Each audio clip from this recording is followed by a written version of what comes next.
Hello, hello. Welcome to Big O, Day 2, Saturday, 2019. We're on track 2 here for Rose City Rollers Rosebuds versus the Pile of Bones Misdemeanors. I'm Biggie Talls. And I'm Speaker of the House, and we're just going to go ahead and get into this and tell you who our teams are. So our first team we're going to be telling you about is the Rose City Rollers Rosebuds. They're going to be out there in the purple. Surprise, surprise, Rose wearing purple. So we're going to be having 007 Aftershock, 129 Raining Madness, 13 Fulagora, 2 Don't Mess With Me, 252 Pack Animal, the Captain, 26 Mace of Spades, 29 The Rubinator, 31 Kid Vicious, 43 Model Vice, 44 Tyranny, number 5 American Gangster, number 8 I'll See You Later, number 853 Misdemeanor, and 904 Ruby Slippers, and 911 Ghost Pepper. Pile of Bones Misdemeanors are going to be in white.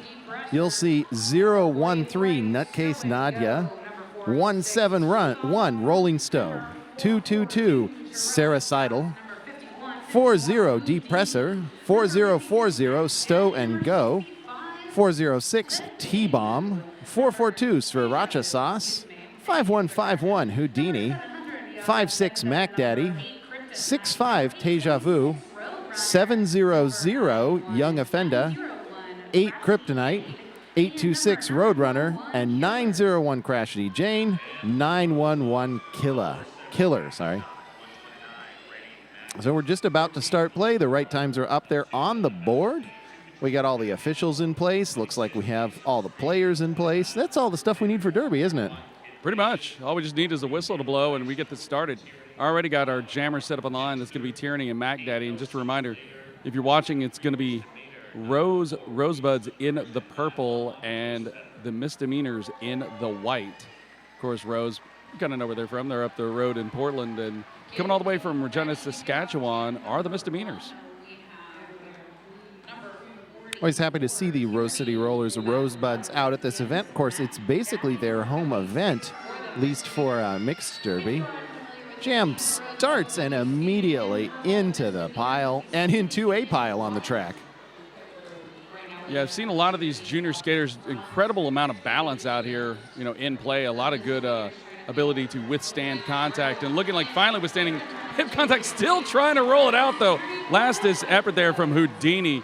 But the win goes to the Rosebuds. First lead of the day. Yeah, that lead was gained up there at the very front of the pack, and then one last hit, but it didn't seem to matter. Now we're in a power jam. Mac Daddy has gone to the box. Didn't catch the penalty on that one, did you? Yeah, it looked like a quick hand signal for a forearm. So yeah, now going to go ahead and reset up here in turn number 3, waiting, looking for Rosebuds to put on the offense. Big bang up in the middle to knock out the center brace. Walla White there doing a good job of slowing the jammer down, but unfortunately they get spread out along the track, and that just results in the Rosebuds jammer making it past. I mean, ultimately, when you get down to one-on-one, there's only so much you can do as a skater. The jammer has a little bit of an upper hand because they know what they're going to do next. Yeah, so not too bad having the penalty box right here in between turn 3 and 4, able to get the jammer straight out of the box and into the mix. Wow, huge hit there coming from Mac Daddy, dropping the Rose blocker. You don't get to hear it as much on the stream, but the sound of the pads hitting the sport court is always just a little bit of a, ooh, that's gotta hurt. Yeah, I kind of enjoy when a skater actually gets some speed going, the sound, the rumble sound of the wheels, on these floors as well. So yeah, quick start to the Rosebuds afternoon. Already 14 points on the board in the first jam. Unanswered by the Pile of Bones.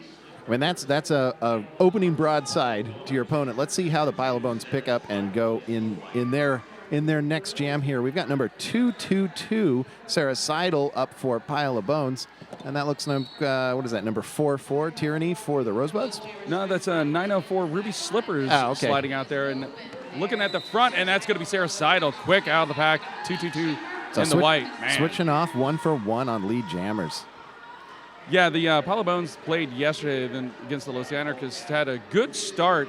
The Los Anarchists just kind of put it on in that game and ended up with a pretty commanding win. But this Pile of Bones team looked like a pretty tough team. And is that illegal contact there for 904 Ruby Slippers? Wasn't sure exactly what that was, but some of these are pretty low skaters. It's pretty common to get low contact, that sort of thing.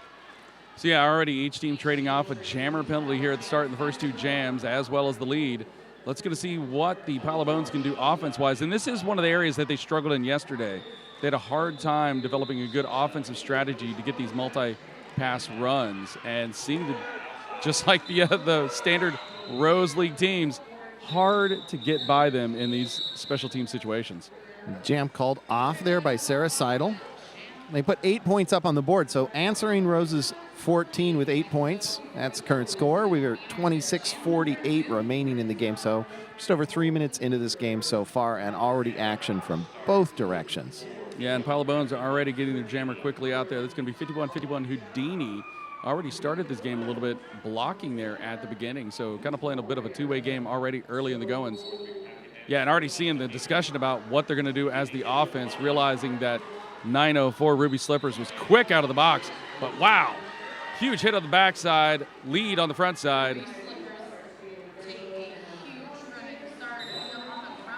Both these teams so far at the first 3 jams anyway, stopping in turn 1 and turn 3.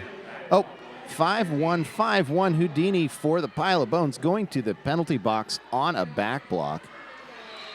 That puts a power jam out there for the Rose City Rosebuds, and they're taking advantage of it. Not lead, but out on a scoring pass now there for Ruby Slippers. Yeah, that time it was Houdini. Got out of the pack, got the lead quick, and came in still just a little bit too hot, coming back in for that initial scoring opportunity. Quick hit to the outside. That's coming courtesy of number 65 in the white Deja Vu. Halfway through this jam, minute 5 remaining. It is going to run for the full 2 minutes because the lead went to the box. Already 4 points up there for the Rosebuds, but this jam is far from over.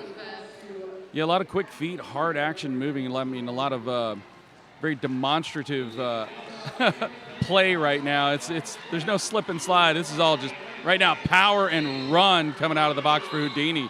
Just really riding the hip strong there of Mace of Spades. Penalties headed to the box. There was an extended no-pack there, and it resulted in some actions. There's several chops up there in the air for the out-of-plays. 4 points now on the board more for the Pile of Bones. Houdini putting them up there after coming out of the box. Currently 8-4 in the jam. Yeah, so Houdini playing the redirect and just says, nah, I like the middle. I'm just going to power right through there. Finally, seeing the Pile of Bones actually able to really put the 3-wall together.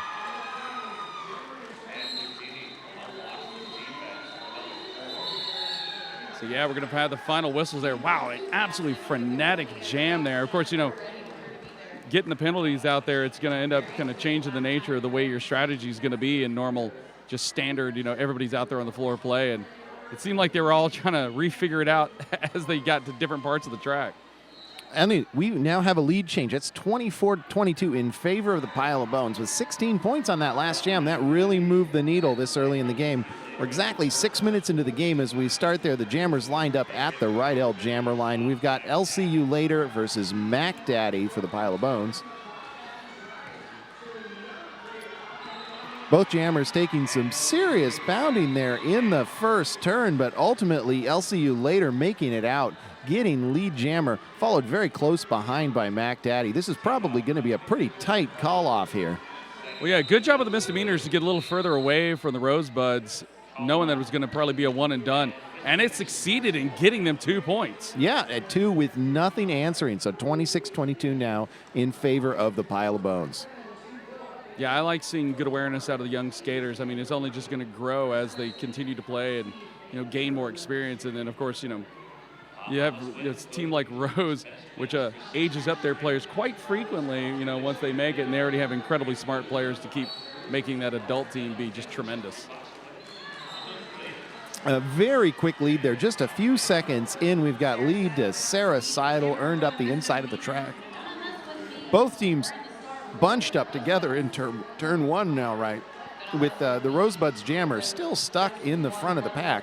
Last block there, can't quite see that blocker through the officials, but last block there really holding Donut Mess With Me down for a while. And I believe, let's see if Donut Mess With Me got past. They're going to talk the Jammer was talking to the OPR. Yep, did swing by the hips. Yep. Stole back one of those points. 2-1. Still a jam in favor of the Pile of Bones, but only just. Yeah, this is already a really frenetic game here from the start. Both teams just really, it's hard hitting, but it's not like aggressive hard hitting. It is just that like real short kind of, intense contact, that just kind of real, banging the shoulders and trying to open up the space. We have a series of fours coming out here on the floor. That's going to be Tyranny and Stow and Go, 4-4 and a 40-40. So it's fours and fours and fours. Yes, sir. And it's going to be a player with a 4 coming out. That's going to be Tyranny. I always love when those predictions go right. Tyranny lead about 3/4 of a track ahead. Stow and Go out now. The pack speeding up as soon as Stow and Go got out there. 2 blockers. We've got number 8 there, Kryptonite, up at the front. Looks like point protection because only 2 points. Those 2 blockers up at the front on the Pile of Bones protected their points from the Rosebuds. And so, 2-point move. Now we're at 28-25. Still Pile of Bones on top. But yeah, that's what I'm saying. It's that type of awareness, the protecting the points, knowing that right now in a game this close, every point is going to matter. And you already start getting that mindset here already, about to be on the 7th jam. Yeah. Every one of these jams, there hasn't really been an uncontrolled jam. There's been some amazing jamming, but that's not quite the same thing. You can have a really controlled team out there and still get points scored against them. In this case, you can see the offense pushed both jammers out. Basically 2 strides apart, if that. Lead goes to Ruby Slippers in front of Mac Daddy, both coming into now a very quick pack. I expect this is going to be quite tight, and there it is, called off. Yeah, and once again, both teams trying to play, like we were saying, the point protection game, since you had a double release. It was all going to be a question of who got there first and which pack was going to be the first one met. And in this case, the Rosebuds did 3 points. That puts us at a tie game, 28 all. Yeah, like I said, we just keep turning this track over quickly right now. Already into jam number 8. We've only had 10 minutes go off the clock. So, yeah, it's it's already a fun game to be on. I enjoy juniors games. I do them at home. So here we are. We've got LCU Later and Houdini back into the mix. We have an empty penalty box over there. I don't think they've really stayed very long in that right L jammer line thus far. They're pretty much getting, like I said, now already into the second straightaway. And this time it's going to be Rose. They're going to take that LCU Later with the lead. And I see these teams, they're not spending a ton of time in the straightaways. You're absolutely right. They're both pausing in the corners. It's an interesting take because often the corners are considered harder to defend in Derby, both because they change size throughout the corner in an expanding way. Yeah. And there's just so much more to think about with the angles. But you've got some skaters here who have literally, some of them have been skating for half of their conscious life. That's a frightening thing. Yeah, just that's what they've been doing is roller derby. So, of course, it's practically in their blood. Well, I shouldn't say frightening thing. It's an amazing thing considering how young the modern game is, to have players that have got this level of experience already. So we're going to have a couple of new visitors out here on the track. That's going to be 911 out there in the purple. That's Ghost Pepper. And opposite, that's going to be Rolling Stow out there in the white, wearing the number 171. So both teams going with a different jammer here in this jam. And, we are going to have an illegal contact penalty now going against Ghost Pepper. That's now 2 jammer penalties per team here in the early going. And this power jam goes to Pile of Bones plus lead. Rolling Stone making it out for lead. Coming into a pack, stopped in the second straightaway and cutting right through it. That's 4 points in just a couple of seconds there after looping around the track. Coming up again and going for another crack, and you can see paired up defense at the back from the Rosebuds. Looks like the Pile of Bones are deciding to call it off while it's still a power jam. Yeah, and they did this yesterday, and I kind of, it's one of those ones where, I coached for a few years. I'm never a fan of freezing the jammer anymore. I know that was a in vogue thing for a while, but I've seen too many times, I'm sure you have, Biggie, that, the team gets focused so much on the offense, they are not ready to interact with that blocker when they come, that jammer, when they come flying out of the box, because they usually have a head of steam going when they come in. But no, different story here. They proved me wrong. They are ready for it. Oh, yeah, they went straight into defense. That was a 1-3 offense there, so just one person on offense, but it worked. Sarah Seidel out almost immediately. Ghost Pepper comes out of the box, but gets shut down by a ready wall. I guess it's really about, saw that. Sorry to make that sound. That was a low block there. Sarah Seidel loses lead. Oh, no, that's not Saracidal. Sorry, that's Kryptonite. Loses and is not lead because not the jammer. But, yeah, Kryptonite goes over and low block, just leg out, really takes out one of the Rosebud skaters. Thankfully, okay, they caught their balance, but that's a rough spot there for Kryptonite.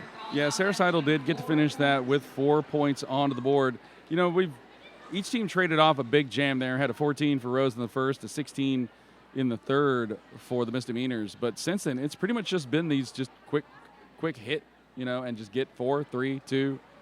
So this is it's going to be a pretty pronounced disciplined game if they're going to keep doing this. Yeah, I'd call that precision derby. And you can see that as both teams in unison move back to the right L jammer line right in the last couple of seconds to start the jam. I mean, these teams have definitely got the teamwork going and the communication going and the strategy. They know where their strengths are. And you can see it in how they're playing. We're between turns 1 and 2 right now. Tyranny out there for the Rosebuds. Mac Daddy out there for the Misdemeanors. No lead jammer yet. Wow. Turned the hips and just bounced off. The blocker did, but I do believe yeah, we just had skater, that jam called for an injury. That was the Rosebuds jammer, so that's Tyranny sitting out there. Well, while we have a chance, since we've had such an incredibly frenetic paced start here, don't forget if you're listening to us and you want to say something about it on social media, use the hashtag BigO2019 and all your tournament posts this weekend. That's BigO2019. And for the old people who do Twitter, that's the pound sign. Yeah.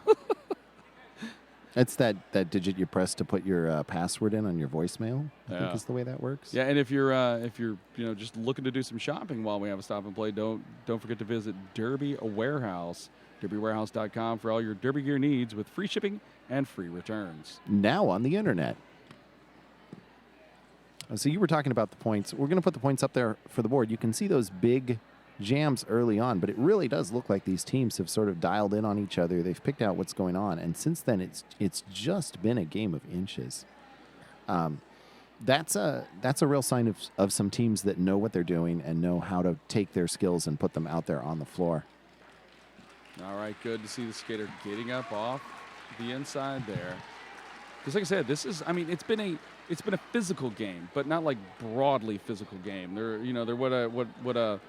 Any fans out there of any kind of, martial art things is what they call, like, the 4-inch punch, that Bruce Lee used to always say. Mm-hmm. Just, could put his, fingers just at the tip of your sternum and just through that little bam, he could pretty much just knock somebody 5 feet back. That's how this is. It's a very, really tightly contained amount of impactful pressure these two teams are putting upon each other. So it's physical, but it's not like big hit, ugly kind of physical.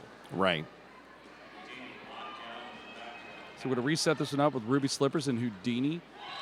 And this time it's going to be Houdini magically popping out the front. And Ruby Slippers, wow, just rode a shoulder hard there from number 901, Crash City Jade. There's no place like jam. My goodness. That was talking about that 4-inch punch, that was a precision jam. Yeah. That was a 4-0 jam. There was a half lap to do it. They protected their points. The jammer was in there. They all knew what the game plan was, and they executed it. And the Misdemeanors put another 4 points on the board. But that hardly puts them out in what you would even call a lead in this game. Well, and I enjoy Junior Derby. I really do, because a lot of times it's the athleticism you see and just almost that kind of invincibility they play with out there that just becomes just absolutely amazing to watch, and the inventiveness. But these two teams have been so precise, like you said. It is such a technically good game thus far. And you can see the precision that they're using coming into, again, taking the battles to the corners every time. Lead ends up being awarded to LCU later. Stow and Go still stuck in the pack. And in fact, being in the back there, held down by Madelweiss, number 43, and I believe that's 252 Pack Animal. Just a wall of solid blocking there. Eventually pops through and finally makes it out. Has already one lap behind, so it's 4-0 so far. But I expect we're going to see a precision closeout to this jam, and there it is.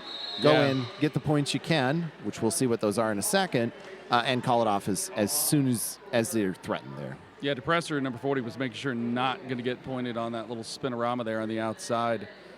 by I'll see you later. I'll see you later. Yep, save that point. Did not surrender that point. But yeah, it was I'll see you later. Already 3 for 3 here in the early goings. Actually, was the last lead there in jam number 8 that Rose had thus far in the game. So yeah, it was a nice little streak there by the Misdemeanors. Now we have Donut Mess With Me and Sarah Seidel out there. Sarah Seidel picks up lead pretty quickly, just less than 10 seconds into the jam. Already almost back around to the pack. Meanwhile, you have this rolling wave of blockers up there at the front holding back the Rosebuds jammer. Donut Mess With Me finally being let out because there is no pack, and you have to go back to making a pack at that point. But still, looks like some points have been picked up. Looking for some guidance to the bench or back to the team and just going ahead and calling it off. 4 points on the board. Nice precision jam. Yeah, I was wondering if that was looking to the bench to maybe run the pack a little bit to buy some time off the penalty from the blocker that just sat down in the penalty box, but obviously decided let's just play it safe. Let's not even get scary here and let the jammer approach this pack. So like I said, I mean, this has just been a fantastically technically excellent game thus far. 39-44. I mean, you can't ask for a better game no matter what level or what, group of derby you're watching, junior, men's, or women's. This is still just fantastic derby straight up. Mac Daddy and Ruby Sliphers setting up at the Rydell jammer line. A little bit of run back there. Ultimately gets an out of play there for that. That's for 2-6. Mace of Spades, the captain of the Rosebuds. Track cut now going to be sending Mac Daddy off to the penalty box. 4-0-6 on the Misdemeanors T-bomb coming out of the penalty box, as is 8-5-3 Misdemeanor. So I'm going to be interested to see what the Rosebuds do for offense here. Already trying to get in the mix. Good pin down there from the main middle blocker there. That was Depressor. And it's an even match because they're both down one blocker. Not anymore with Mace of Spades coming out of the box. And I saw one of the Misdemeanors heading to the box. But yeah, you're still ahead because you only have one job to do when there is only one jammer on the track. You're not trying to split your work like you are in the rest of the game. Wow, just had an illegal reentry once. Yeah, that was a reentry in the front of the pack there. That was a close call. I understand. The ref has the best angle on that, and that's a tough call, especially when you're a jammer and you're like, oh, I was still skating around, but I just came in too close. Yeah, I know a lot of jammers that they will never even go in at the front, even when they know they're well outside the engagement zone. They still just don't do it. Hopefully Mac Daddy not going over it or not dwelling on that, but just ready to serve the penalty, not make the mistake, go back onto the track. That was a huge jam for the Rosebuds. Is that the biggest jam they've had since? That is it. Well, no, I take that back. We traded off. That's the largest for the Rosebuds thus far, but matches the 16 that the Misdemeanors did in jam number 3. So that puts us to 55-44 in favor of the Rosebuds. Still an incredibly close game. Well, and I'll be interested to see now how this team, responds to that, unfortunate second penalty. Of course, quickly through. I'll see you later. Continuing to be 100% on that lead jam status. Rosebuds presenting a really excellent offense there. Now switched onto a defensive position. So both teams playing defense. No offense visible out there on the track, at least to me. So, yeah, the Rubinator kind of walked through to the inside real quick, kind of looked up. I don't necessarily believe the Rubinator was wanting to have the game stopped, but the head ref just playing it safe, doing the smart move there. Yeah, I mean, ultimately, if somebody's down, if the answer is not immediately, they are perfectly okay. You stop the game and you figure it out because that's just the best option there. And it's never too early to get your tickets for the International WFTDA Playoffs and Championships. They go on sale June 17th, 2019. Mark your calendars now and get tickets at WFTDA.com/tickets. Also on the internet. Well, of course they're on the internet if they're actually, watching and listening to us right now. I hope they're savvy enough. Oh, I don't know. I mean, maybe they're just over at a friend's house and they're like, oh, this person has this game on. I wonder how they do it. I bet there's a local cable channel showing it. There's no way it could be coming over the internet. I'm gonna do the older adult statement on this one. It's gonna be like, well, is that my phone internet or is that my home internet? Can I get it on both? There you go. derbywarehouse.com, WFTDA.com, #BigO2019. They're all on the internet. Yeah, it's like I see that and I think about all these these stories that were put out there like in the 90s and things when the internet first started forming, and they were talking about these dystopian futures where everything is done virtually online. And it's like, we're not far yet. We're pretty close. I mean, you could probably not leave your house for a year if you wanted to. But thank goodness for roller derby. It gets you out of the house and it gets you actually doing something with this shell of a body you have. So I'm 45. It's a shell at this point. So we are now back to play. EMT is taking good care of that skater, removing them from the track. Hopefully we'll see them back in the game soon. Well, youth, you got to, as an adult, you've already known most of the time you've pretty much destroyed your body to the level you've done it. You really can't do that with the youth. I mean, they've got a long future ahead of them, and anything you do now is going to have ramifications for a long time. Yeah, as someone who had to stop roller derby partly just because I was wearing parts out, I'm very familiar with that. All right, so Donut Mess With Me and Houdini out into the mix. Both teams were piled up there at the right L jam line, but quickly away from it. We have a double release. That's going to be a purple wrist strap out there, so that's pointing to Donut Mess With Me. But Houdini does indeed mess with Donut. A tap there on the far side of the track at close to turn 2. Scrubbed a bunch of velocity off and really forced this to be a 0-0 jam. I mean, that's a risky move as a jammer. You can always go down, end up a half a lap behind or more, and when it works out really well. So we got 2-2-2 for the Misdemeanors. That's Sarah Seidel. And 4-4 for the Rosebuds up there. That's Tyranny, both at the right L jammer line as the jam starts. Coming into two walls there, just a foot apart from each other. Yeah, Sarah Seidel just kind of took each blocker one by one, leaned them in and leaned them out of the way until she got to the inside and finished off the last blocker to grab that lead. It was just one of those ones, I'm going to touch you, and I'm going to touch you, and I'm going to touch you, and you're done. The Misdemeanors pivot headed to the penalty box on a multiplayer block. Yeah, going to have their jammer come with them. Sarah Seidel now going to take that lead jammer status with the track cut off to the penalty box. Just going to leave us Tyranny out there for scoring opportunity. Both of them having a quick conversation there with the Misdemeanors coach. 8-5-3 for the Rosebuds, also in the penalty box. I think you might have already said that, but if I say it twice and it's right, it's still right. Yeah, another quick down and around there coming for Tyranny. Yesterday I was watching a lot of these jammers. They were kind of doing this hip flip and ride out the contact. This is a little bit more just straight up, stick a foot down and put some power into somebody, or just a little quick shimmy shake and get away. So a little different gameplay today from our juniors than yesterday. Sarah Seidel looks well rested and fresh to grab those quick 4 points out of the box.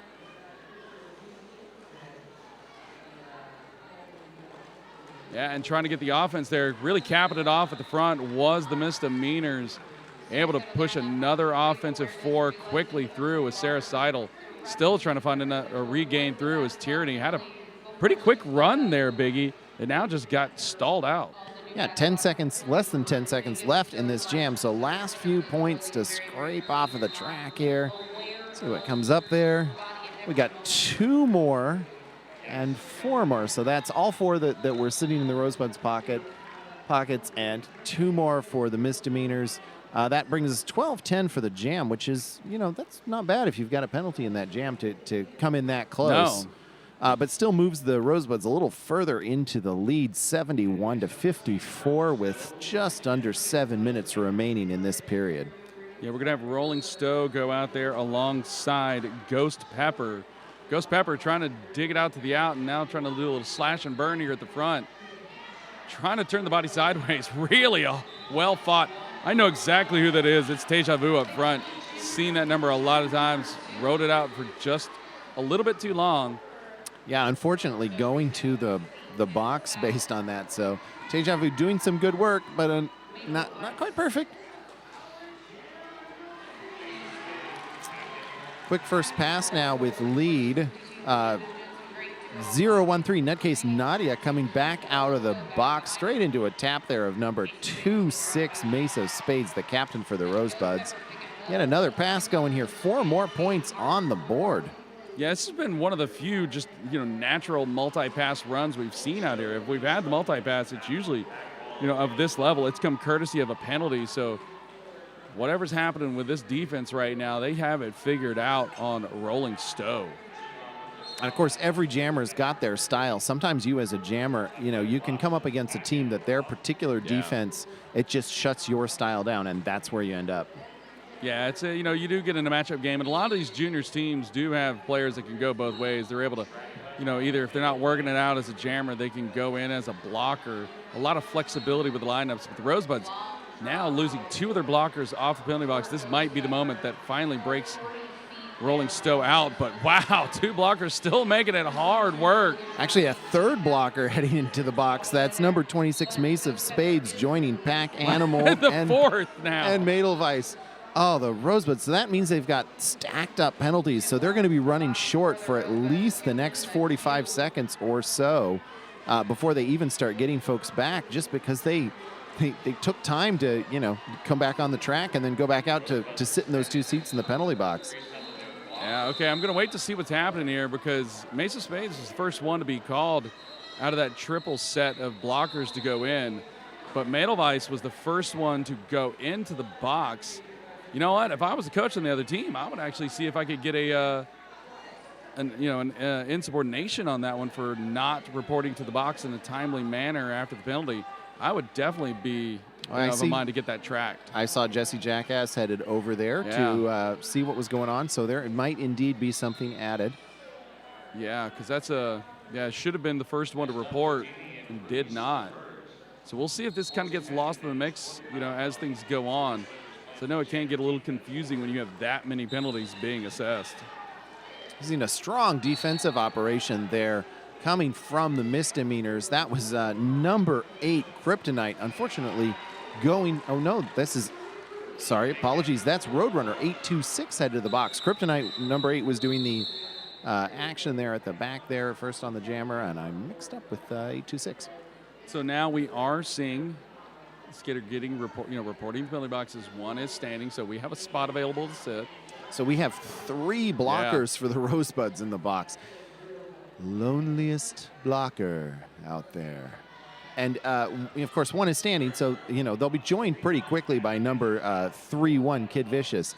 But ultimately, this is 1-on-3 right now. So, yeah, back down real quick to the right L jammer line. Got 2 of the bigger jammers out there, the better jammers, I should say, Mac Daddy alongside I'll see you later. I'll see you later once again. Oh, no. We hit with the double release. I had to look at the hand. Yeah, it's Mac Daddy as lead. Yeah, I'll see you later. That's the first time not getting lead thus far in this. And going to go ahead and play it long and a quick slash through. Mac Daddy turns the hips around. Defense stalling out. I'll see you later now. Maybe get a full lap lead after that double release.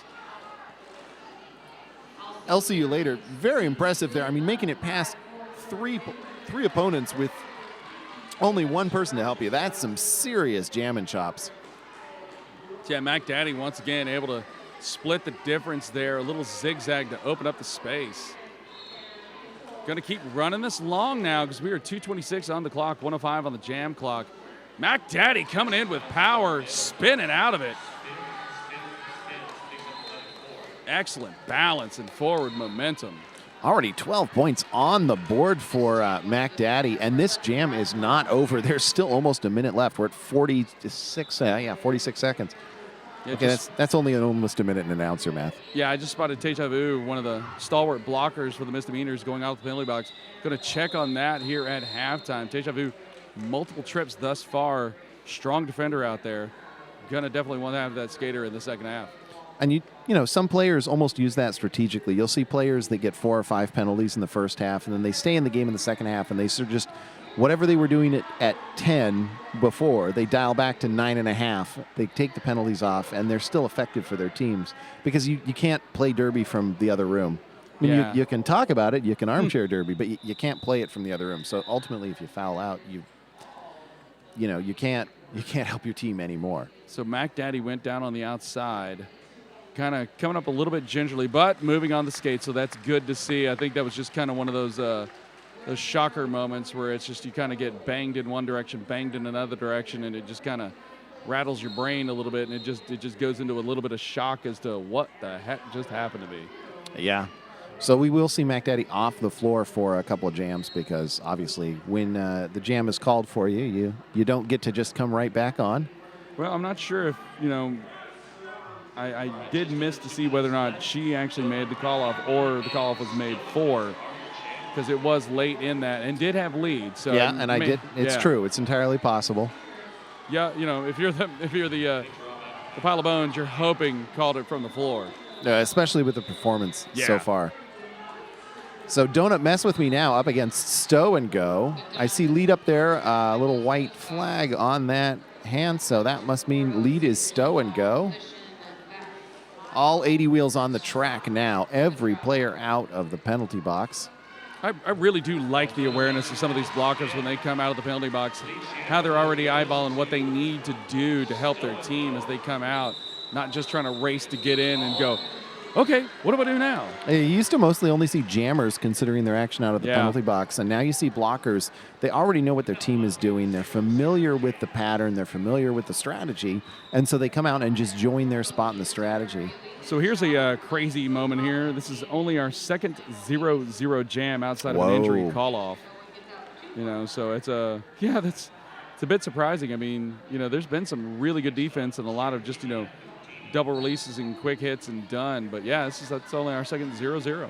The Misdemeanors doing a late shuffle of players there because they had a penalty called on their pivot at the very last moment. So one player in the box now being joined by number 5, Amara Khan Gangster from the Rosebuds. So each team down 1. Right now, the Rosebuds lead there was to Tyranny. Call off. Let's see what this score is. It's a 3-0 jam. That brings the Rosebuds 20 points ahead of the Pile of Bones, 96-76. Yeah, and I saw Tyranny coming out kind of touching the face thing, and it's, having a junior league at home, and I help out with the scrimmages and officiating thing, just calling enough of them. You see that a lot. A lot of juniors players like to lead with their face with the contact, and I know friends who have their children that play, and it's just like you just look at it and you're like, don't lead with your face. I'm not sure they like to lead with their face so much as they often lead with their face. There you go. So here it is, 96-76, 20 points is the difference. Rosebuds in the lead. We'll see what these two teams sort out at halftime. Oh, we are at halftime. Yeah, we're at halftime. It just happened that quick. So we'll be back with you here in about 9.5 minutes. So stick around if you want to see the rest of this show. It's been a fantastic one thus far. So I'm Speaker of the House. I'm Biggie Talls. And we'll see you in just 9.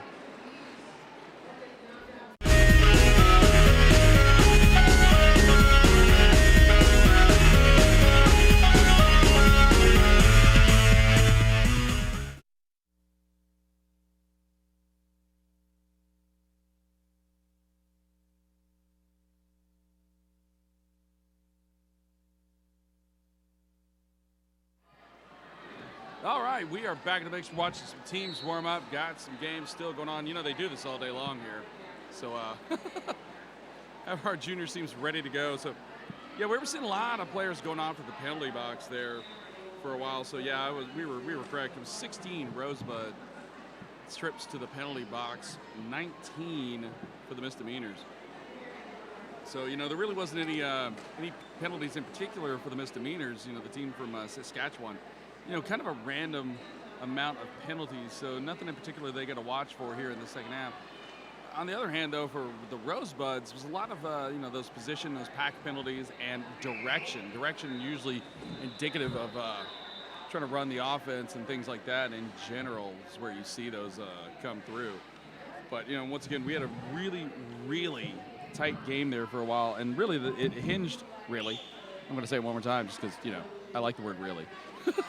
But yeah, no, it was in jam number 15 was the difference maker. There was a double penalty there going against Mac Daddy, of course, one of the primary scorers out there for the Pile of Bones. Had gone to the box 2 times and 16 points. At that point, we were looking at a 39-44 lead with the Pile of Bones. And then when that 16-point difference happened, went on a good, strong run, did the Rosebuds, which is what's helped to get us to where we are right now. We did see Mac Daddy go down late in that first half. We did, Biggie. And you were speculating on whether or not it was going to, affect here in the second half. Was it going to have to be a 3-sit, or was Mac Daddy able to call it off from the floor prior? So we'll see. We'll see, I think. Mac Daddy has been a primary jammer for the Misdemeanors, so... Yeah, and generally Mac Daddy comes out first, and so if it is, then thankfully at least there were, a couple of jams that occurred after going down, so maybe it's just, have to sit one instead of coming out leading off the second half, which already we're seeing, from our vantage point, Houdini wearing the star, talking to the bench, the pivot there, number 901, Crashity Jane, standing up, so about to come out of the box. Yeah, the captain there, a very effective blocker, kind of leads from the middle, getting everybody doing a good last line defender, and kind of one of those sneaky edge containers there, just jammer thinks they've got the window and it just gets shut in their face. You'll see jammers do something I like to call tacking, where when they take a hit, they'll take that hit and turn it from lateral force into forward force. Like I say, just tacking. It's just like a sailboat. Yep, I was about to say, we're going to sail on through and try and get that lead with a little bit of tacking. And so it's going to be opposite is Tierney. Tierney gets taken down to the outside. Houdini able to break the front. We have about a quarter of a track lead now for Houdini. Good look over the shoulder to see the situation. The Misdemeanors all up at the front there, so protecting their points, and it works. That's that's 4 points for the Pile of Bones. Exactly 0 for the Rosebuds. It's exactly 0, precisely 0.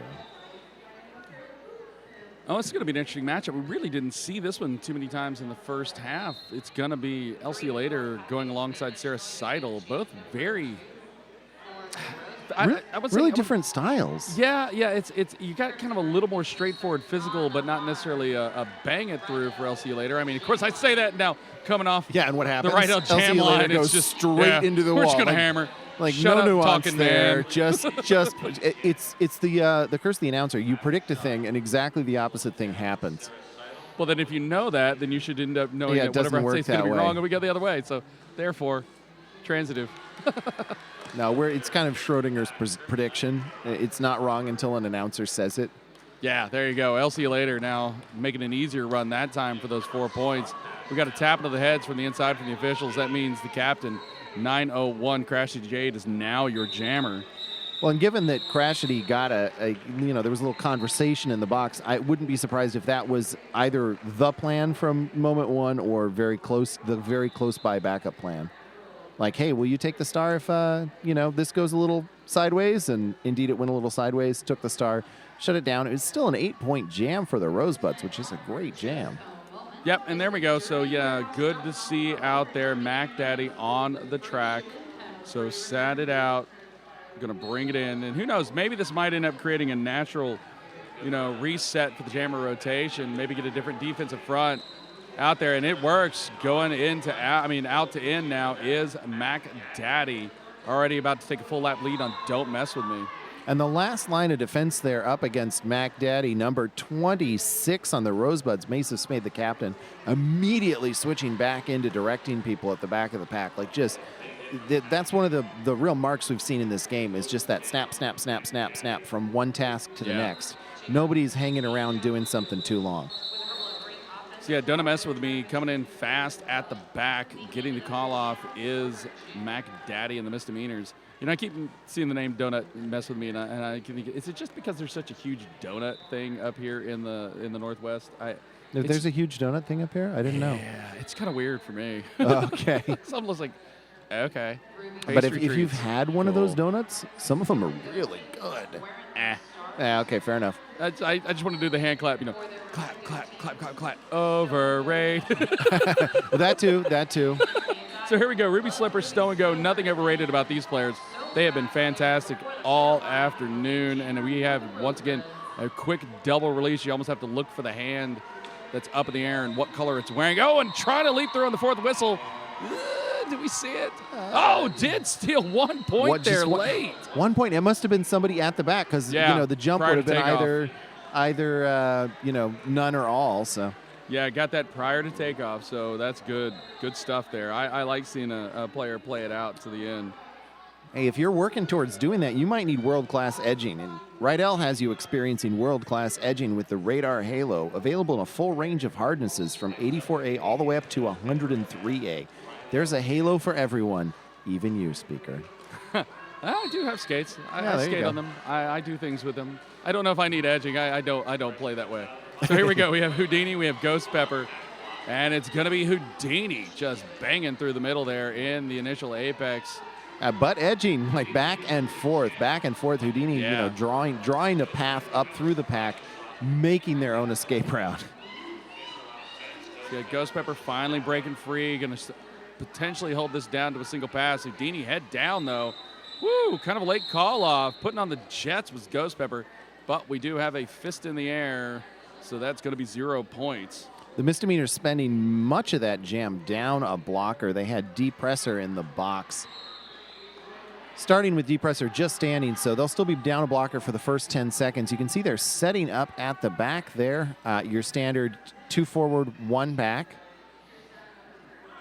We've got 2-2-2. That's Sarah Seidel jamming for the pile of bones. And 4-4, that's Tyranny jamming for the Rosebuds. Both of these jammers we've seen up there before, and I'm sure we will see up there again. So we're kind of getting an extended pack right now. Tyranny trying to push that pack forward. Oh, and if we're going to have ourselves a track cut call going against Sarah Seidel. Tyranny now, power jam opportunity. This is where the Rosebuds really turned this game around. A couple of good runs when they had the power opportunities.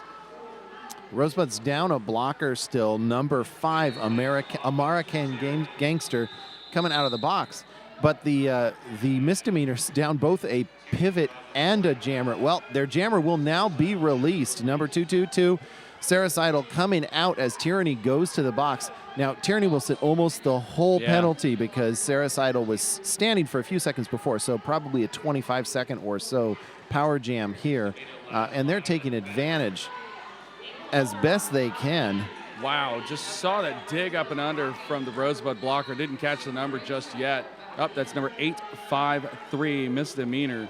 Yeah, that was some super impressive work there, just providing an amazing amount of force, taking all of the forward momentum away from Sarah Seidel. Just got lower than Sarah Seidel, got that shoulder up into the stomach, and just almost actually picked Sarah Seidel up off the floor. Number 13, Fulagora, the pivot for the Rosebuds, going to the penalty box a few seconds ago. So we had a little bit of a speed up there in the initial. 2 blockers down is Rose trying to get the offense in. Another good hard shoulder there, but could not stop the momentum of Sarah Seidel, so we're going to go ahead and get those 4 points. Yeah, Sarah Seidel doing a quick little hop there on the outside of turn 4. And we're going to have a second penalty now going against Tyranny as we are winding down the jam clock. So going to have probably about, say, a 20-second plus opportunity for a power start for the pile of bones. Yeah, you can see the look on Sarah Seidel's face going into the box there. Just, I can't believe I did that. Gotta say, shake it off, get the next one. Yeah, and I really didn't get to see what the call was there. It happened so quickly, kind of on the backside. It kind of felt like it was on the backside of play. I think we were watching. There's a lot of players out there on that track. Yeah, we got extended there pretty well. I think we were looking forward to Sarah Seidel breaking the front while the contact came with Tyranny at the back. Trying to take the outside edge with a little bit of help. Yeah, and I saw it. It's going to be a track cut. Stepped out immediately.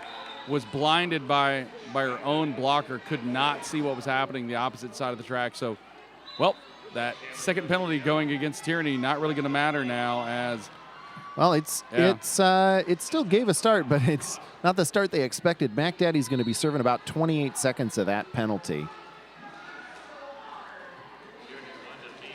Yeah, we're continuing to repack there. Like you said, they seem to like that turn area, and they've these teams have used it rather effectively, creating some weird angles for these jammers. But that time, taking the wide side there was Tyranny to turn 2, grabbing that lead jam.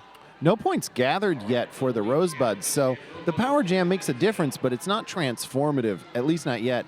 Mac Daddy back out and fighting with a wall at the back, and now out ahead, also available to score some points this next time around. So Rosebuds have started scoring. Pile of Bones going to be scoring here soon. We got 52 seconds remaining in this jam, so plenty of time here for both jammers to do some damage. But both teams doing really solid grouped up defense. So yeah, I'm a little surprised. I guess I missed there was probably a no pass there on that initial for Tyranny. I thought Tyranny had enough availability coming out of the box to get that lead jam, but the action happened a little bit opposite us there on the track, so did not get to see if there was potentially a foot out. Oh. Yeah, we're going to go the full jam on this one. I think maybe some other pack shenanigans going on there. Just saw Mace of Spades number 2-6 for the Rosebuds. Not touching anybody but in the middle of the track and went to the box. Wow, just an absolute laydown there coming at the end of that against Mac Daddy. Oh, I say the end of that. I think I heard a whistle from the other track on that one. Last few seconds, you can see number 44 there, Tyranny, at the far side of the track, just calming down. You know, there aren't enough seconds to make it back around. Save your energy. This isn't the only game of the weekend. Yeah, really surprising good defense there for the Rosebuds. I mean, a complete shutout there of Mac Daddy, even though Mac Daddy got in there, got around, was in the potential for scoring, but really, nope, there it is. Okay, I was wondering about that. Yeah. I thought there was a initial pass. It was that second attempt, so we're going to have an official timeout over here. Yeah, Jean-Philippe, a man over at the scoring table, talking about scoring, making sure that everything is absolutely accurate. So I'm going to be kind of remiss with you. We actually have not given a shout-out to our officials here, and you, a former official. Oh, yeah, you're right. So we've got Jesse Jackass, Pika Chris Mays, Jean-Philippe Aman, Dilligaff, X-Ray Ted, Ringer, doling it out, Kelsey Grammer, Chiropractor, Mass Wild, Wild E, Scissor Switch, Galvatron, Whisperter, and Ultra Violent Blue. And I'm going to correct you there. Ringer, I believe, is an alternate. That's right. Ringer so we was have the alternate. Rev Riot out on the track. That's right. I remembered that one. And while we have another opportunity, while we got to pay bills and things, let's hashtag make some money. Yeah, this costs money. So hit this. Derby gear is everything you need to get rolling, from skates to protective gear and unmatched service for all your derby needs. Before you hit the track, hit this. And don't forget Stakes Contact Wear. Put some stakes between you and your opponent. Visit stakeswear.com. Every time I keep looking at that, it's just like... And that's Stakes, S-T-E-A-K-S. Yeah. Not S-T-A-K-E-S, S-T-E-A-K-S. Yeah, I keep looking at that like, why are you trying to make me hungry? I don't know. Why are you trying to do that That to adds me? meaty.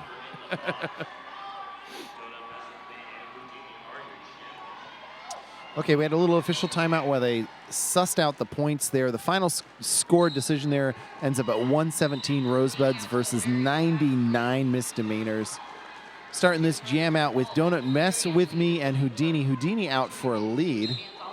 Whistles here, whistles there. We've got, at least one blocker from each team in the box there. Make that 2 for the Rosebuds, 1 standing for the Misdemeanors. Yeah, Houdini already 4 points in the pocket. Looking to get around. Misdemeanors playing tough defense right now, but losing another one off. Oh, going to go ahead and put a sit down there from Ghost. I'm sorry, that was not Ghost Pepper. That was Crashity Jade. Saw the 9 and it was like, wrong number.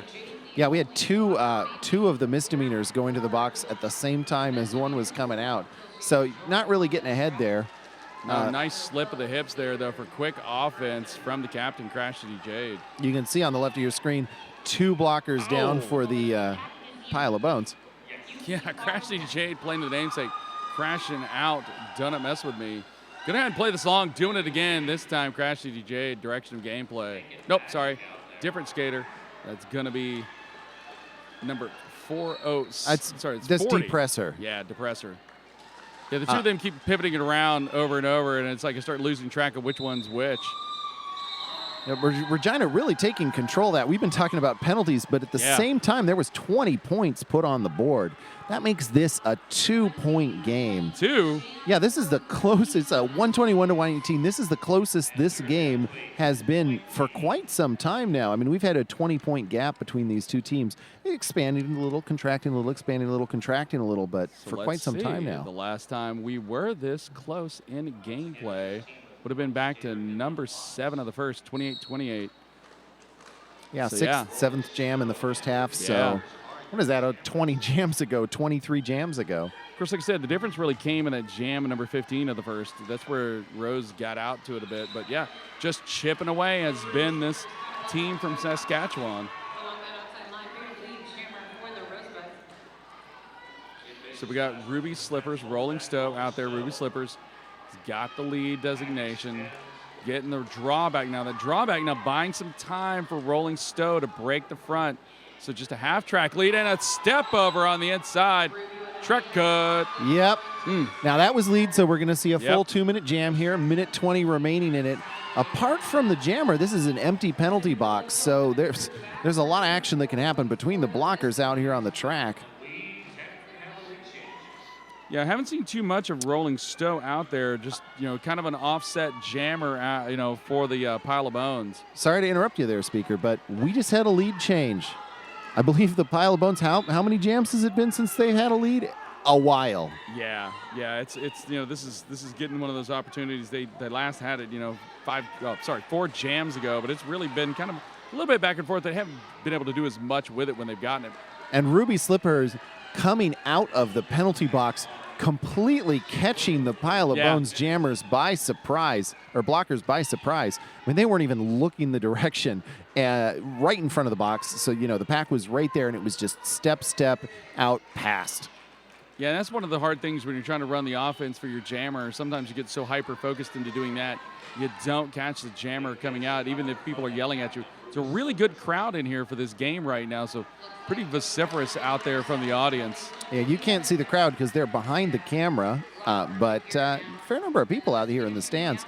Now, Ruby Slippers had a pass in the pocket when going to the box and just picked up another one, so that is another lead change back in the other direction. And then some more points coming in here, another 4 for the pile of bones, another 3 for the Rosebuds. Ultimately, that was an 11-8 jam, which is really not bad for a power jam. You'd think you'd be giving up more points, but the Rosebuds did a great job of containing that. And it's now a 5-point game, 132-127, Rosebuds on top of Misdemeanors. Yeah, but it's like you said, it was that unawareness of the jammer coming out of the box that just, made the easy pass. 2 good jammers again. We got it. Wow. I'll see you later. Just taken away from that right out jam line already on the outside. But once again, a relatively close release for both skaters. Sarah Seidel coming in quick, getting stoned at the back. So going to only be 2 points total in that jam. A speed race, though, a more classic concept of what roller derby used to be. Just run it fast and see if you can get there first kind of thing. I mean, we've seen just massive variability in speed. The juniors team, actually, I don't think I've seen a team here that hasn't varied the speed, but the juniors teams are particularly strong on this one. You'll see they'll be practically stood still in a corner for 20 seconds of a jam, and then it's 2 quick laps back to back, practically leaving everybody behind. So Ghost Pepper, Mac Daddy, they're the jammers out there. Ghost Pepper coming up the middle and really trying to pump it around this track right now to make it back, knowing once again about a quarter of a track lead.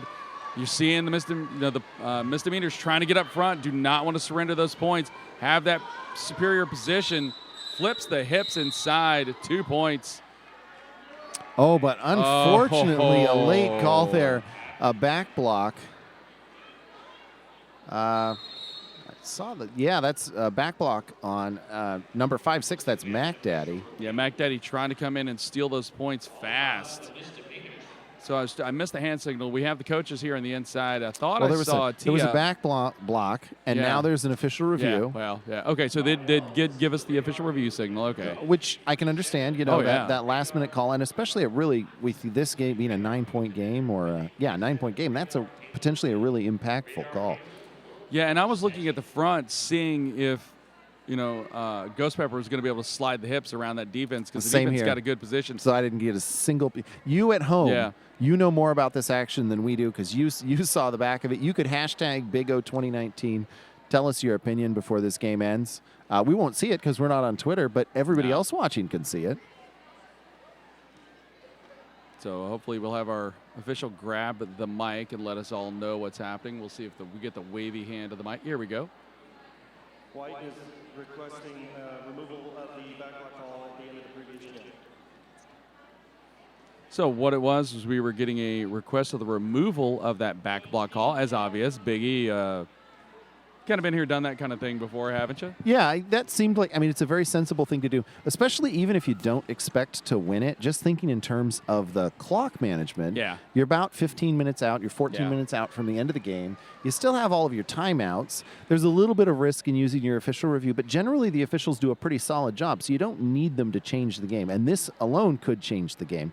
I think this is a sensible decision making this request, and hopefully they're able to put in some information that says, hey, I didn't see exactly what happened again, but it'd say, things like, hey, we didn't make any points. How did we not pass it? How did we pass anybody? Or something like that. There's a couple of ways to look at this.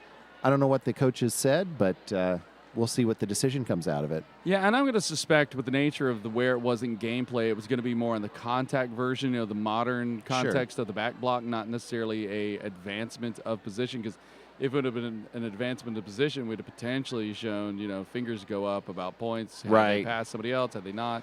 So, you kind of get in that little gray area. So I'm just going to have to pretty much say, and I will say this, if they do have it removed, and it did happen while the fourth whistle goes, do you get to put points back up onto the board? Oh, I don't know. I know. That makes an interesting thing. And that's probably why conversation has taken a little while. We're 2.5 minutes in here. There was a little bit of conversation at the start. There's a little bit of conversation here getting through it. So going ahead and just talking to the one coach. There's gestures involved. Yeah. We'll find out. Yeah. Oh, body language even. Nice. Full explanation, full graphic explanation. Now the captain coming over there for the pile of bones as well. So you can see this on screen. Your guesses are as good or better than ours. Because we're announcers. We know we're wrong. All right, so we're going to hear what he has to say. Good job by our head official, too. We actually can hear what's being said. Upon review, the call will stand. Okay. From a back block to a forearm. Oh, so there you go. So I can totally understand that, especially with the visuals given, moving it from a back block to a forearm.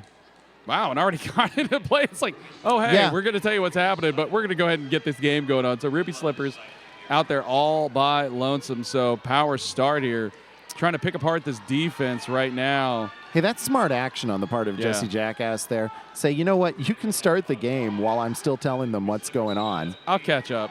Yeah, I'll be there in a second. We got this.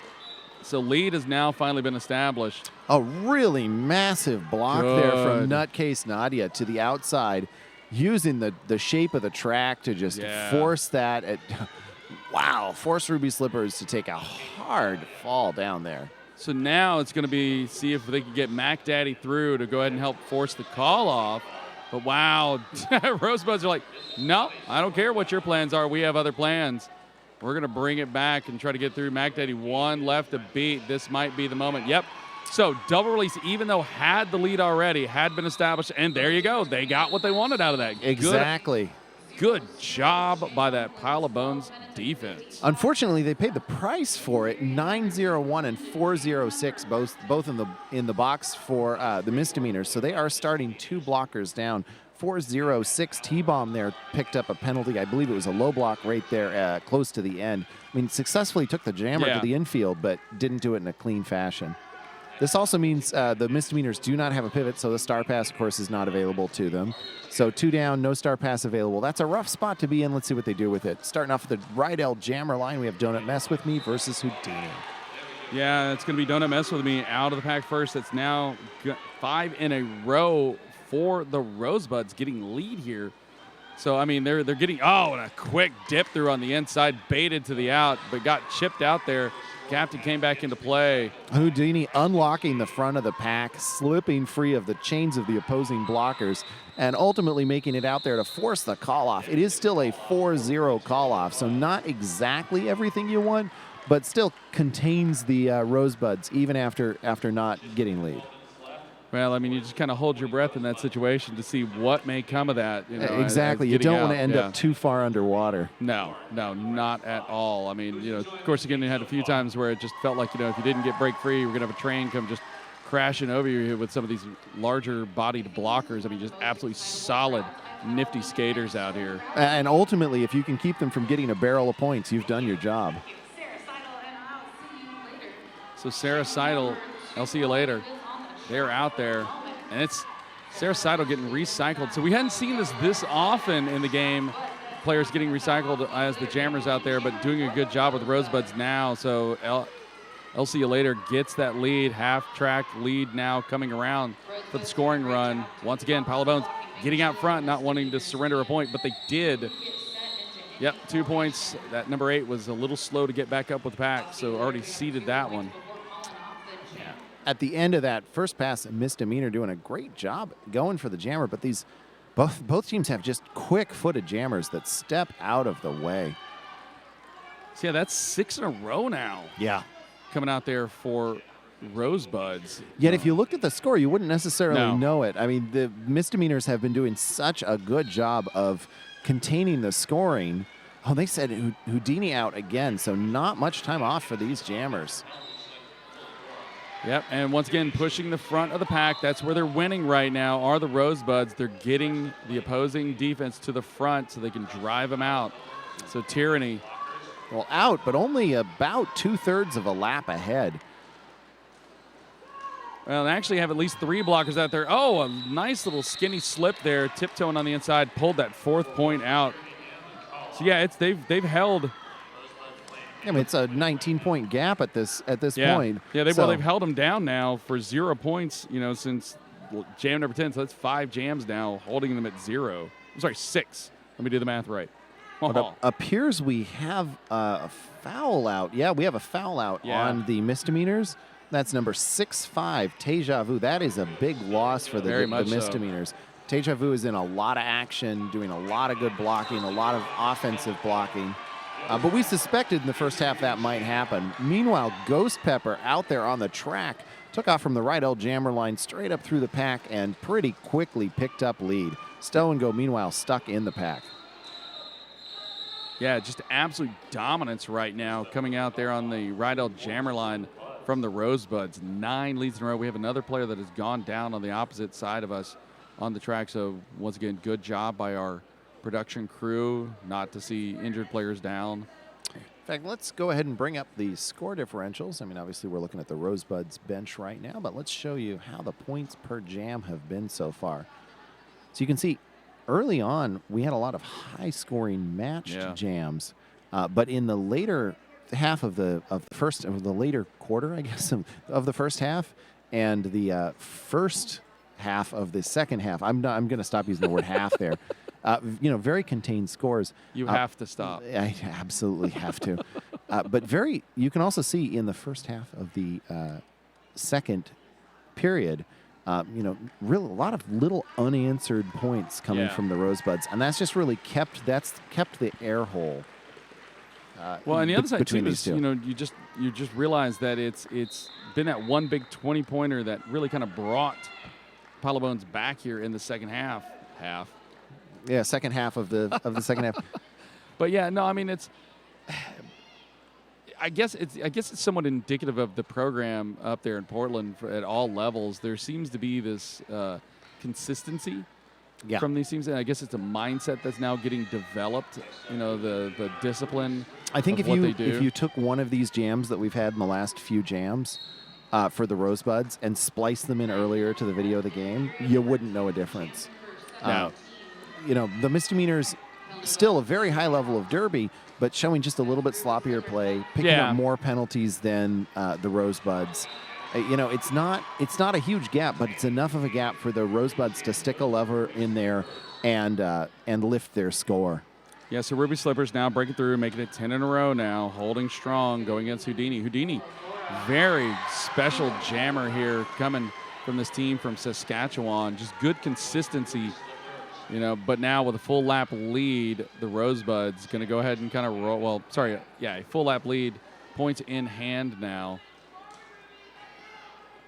Trying to get back in. Going to go ahead and roll this one out because we are 8:17, so interesting call here. I think the Rosebuds are trying to, they're playing like a team that is in control of the game. Whether or not they're actually in control of the game, and I think that's arguable, they're playing like they are. And that's a big thing. It's big in terms of giving some rest to your jammers.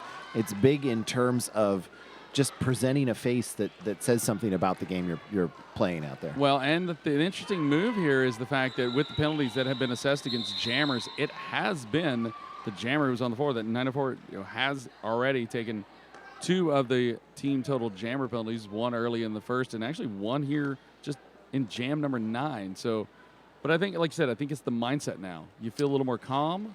You feel a little more collected. You tend to try to do a little less than what you normally do.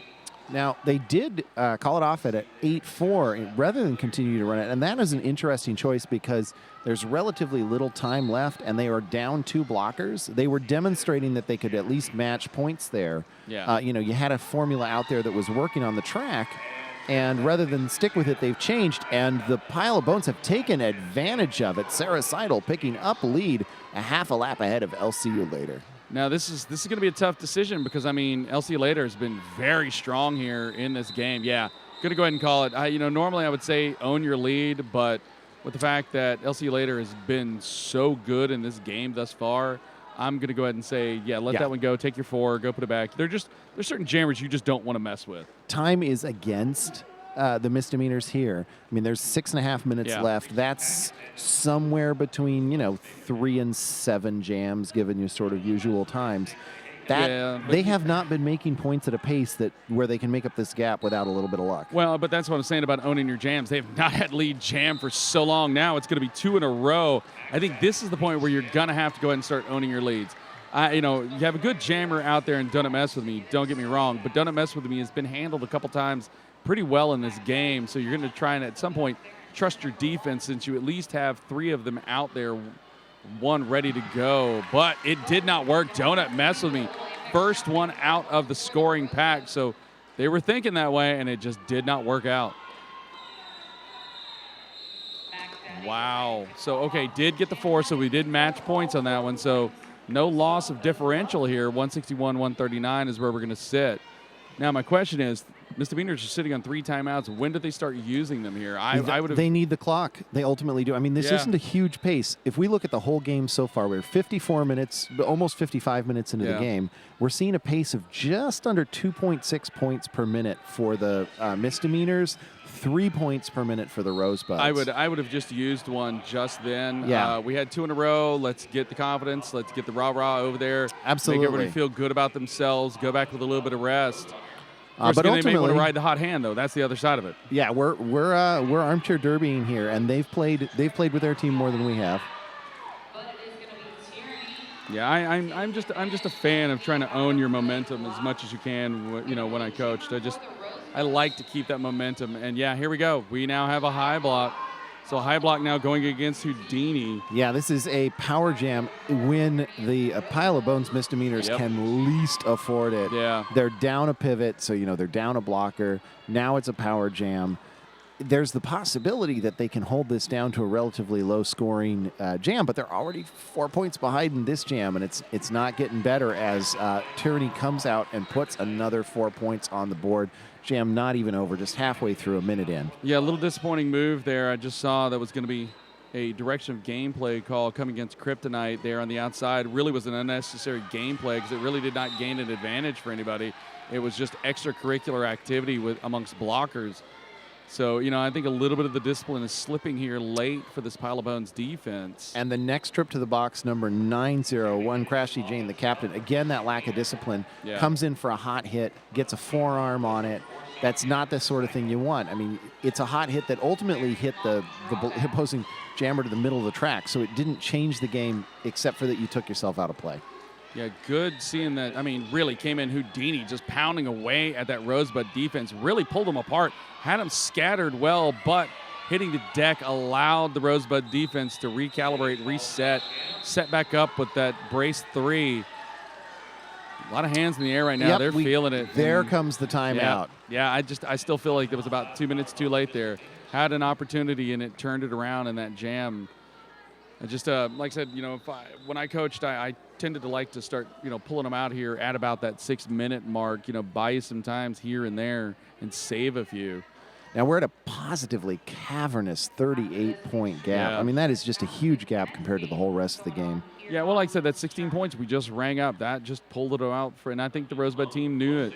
So if you are listening and you just don't, you want to hear something and you're tired of listening to us, you can go check out KLCC at 89.7, the NPR for Oregonians. And if you're far off, you can probably catch them on TuneIn or NPR.org or maybe KLCC.org. And don't forget to check out our social media team. They're working all weekend to bring you live tweets and Facebook coverage throughout the event to supplement this. They say this is an awesome live stream. Can I be? I don't know if I can be associated with Is this an awesome live stream? I don't know. Go on Twitter. Go on Facebook. Tell us if this is an awesome live stream. It's been an awesome game. Maybe it's awesome like AWWSOM. Aw, look at them live streaming. So everyone coming back to the Derby. Everybody coming back to the track about 15 seconds before things will restart here. Misdemeanors are in a tough spot. I mean, 38 points down. They can do it. There's enough time for 2 jams, but they're going to have to be 2 repeats of some of their best jams in the game. And that's just not going to happen. Getting in, low up in the middle there was Ghost Pepper, got hidden in amongst the bodies and just stepped right out with a quick run out from our Rydell jam line. I know Mac Daddy putting the pressure on. I mean, just as Ghost Pepper comes into the pack, Mac Daddy gets out of the pack. So the Rosebuds are not going to get to run this, but the clock is so far against the Misdemeanors that it is it is winning the jam, but it is not necessarily setting them up to win the game. This is the sort of play we were seeing early on. It's nice, tight, controlled play, but it's not swinging for the fences.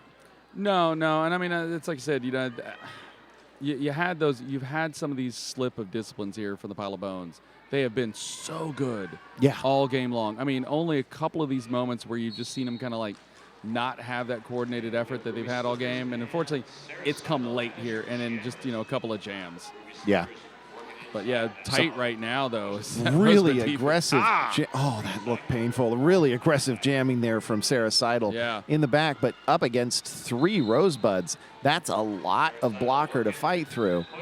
Does it? Hits that lead jam. Absolutely great thing to do there. Really effective jamming.